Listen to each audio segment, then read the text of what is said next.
इसलिए खुदा का कलाम कहता है विवाह सब में आदर की बात समझी जाए और विवाह बिछौना निष्कलंक रहे, क्योंकि परमेश्वर व्यभिचारियों और परस्त्री गमियों का न्याय करेगा। हालेलुया।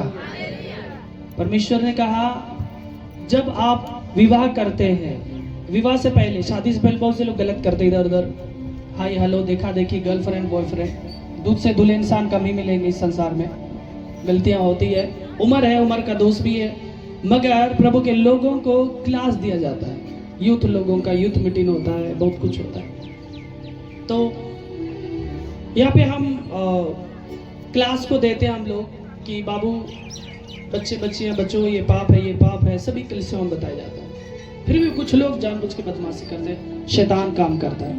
मगर खुदा का कलाम कहता है विवाह सब में आदर की बात समझी जाए। शादी से पहले आपने जो भी गुनाह किया हो, एक दूसरे को माफ करते, पति पत्नी आप एक्सेप्ट करते हैं, तो दोबारा आपको उन सब चीजों में नहीं पड़ना है।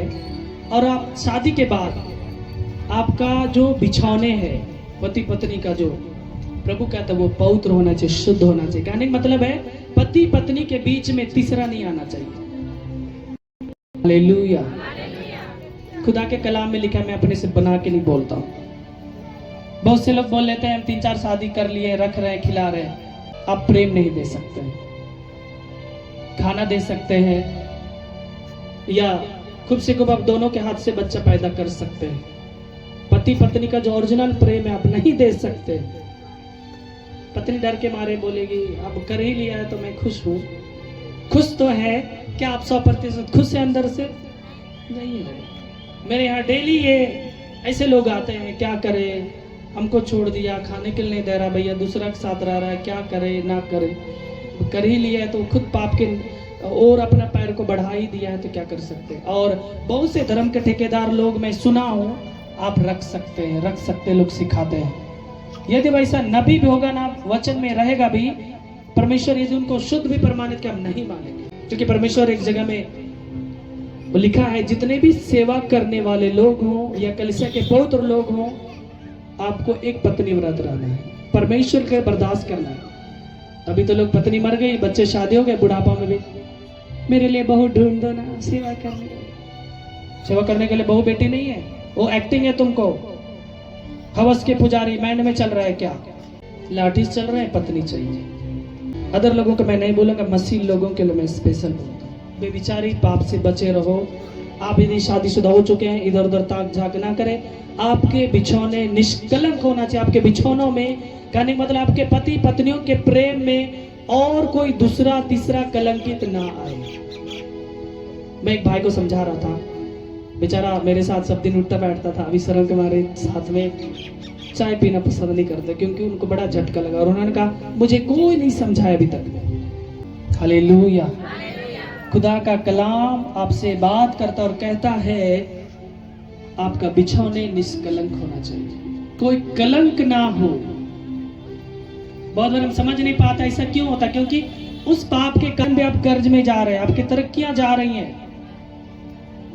एक उस गलत लेडीज के चलते आपकी सोच विचार चेंज हो रहे हैं। आप माँ बाप का आदर नहीं कर रहे, चेंज हो गया बिल्कुल सोच विचार। आप माँ बाप के बातों में अमल नहीं करते, पत्नी अच्छी नहीं लगने लगती है, क्योंकि वैसे औरत के मुंह से, खुदा के कलाम में क्या लिखा है, मधु टपकता है। अपनी पत्नी के मुंह से करेला का जूस टपकता है, और पराई स्त्रियों के मुंह से मधु टपकता है, और तेल लगाया हुआ उनका ओठ चमकता है, चिकनी चोपड़ी दिखती है, बुढ़िया भी है मगर अच्छी लगती है। क्यों? क्योंकि आप बेविचारी पाप की ओर बिल्कुल आकर्षित हो गए। हम एक और वचन निकाल लेंगे, नीति वचन 6 अध्याय का 32-33। प्राय स्त्री गमन करता है वो नीरा बुद्धि है, जो अपने प्राणों को नष्ट करना चाहता है वही ऐसा करता है। उसको घायल और अपमानित होना पड़ेगा और उनकी नामधराई कभी न मिटेगी।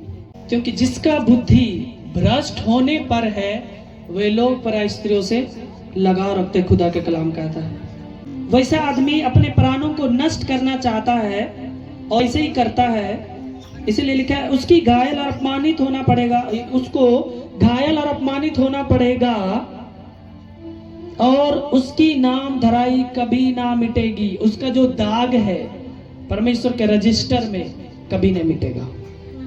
इसलिए सोच लिए कितना खतरनाक पाप है ये, बचे रहिए। जिसको अपने जीवन में नष्ट होना है, दूसरी पतियों के पास जाइए तो साला साली या गुया जीजा से लगाव रखिए, पाप करिए, कभी मिटेगा नहीं। थोड़ा देर के लिए तो मजा आ रहा है, मुंह से मधु टपक रहा है, अगला का शकल बड़ी अच्छा लग रहा है। यदि वैसी औरत यदि काली भी है ना तो गोरे लड़कों को अच्छी लग रही है, क्योंकि उनके ओठ से चिकनी चोपड़ी मिठास मधु आ रहा है। मीठी छुरी है, वो घायल करता पता ही नहीं चलता। इसलिए मेरे प्रियो सावधान रहिए, बचे रहिए। प्रभु आप सबों को आशीष दे।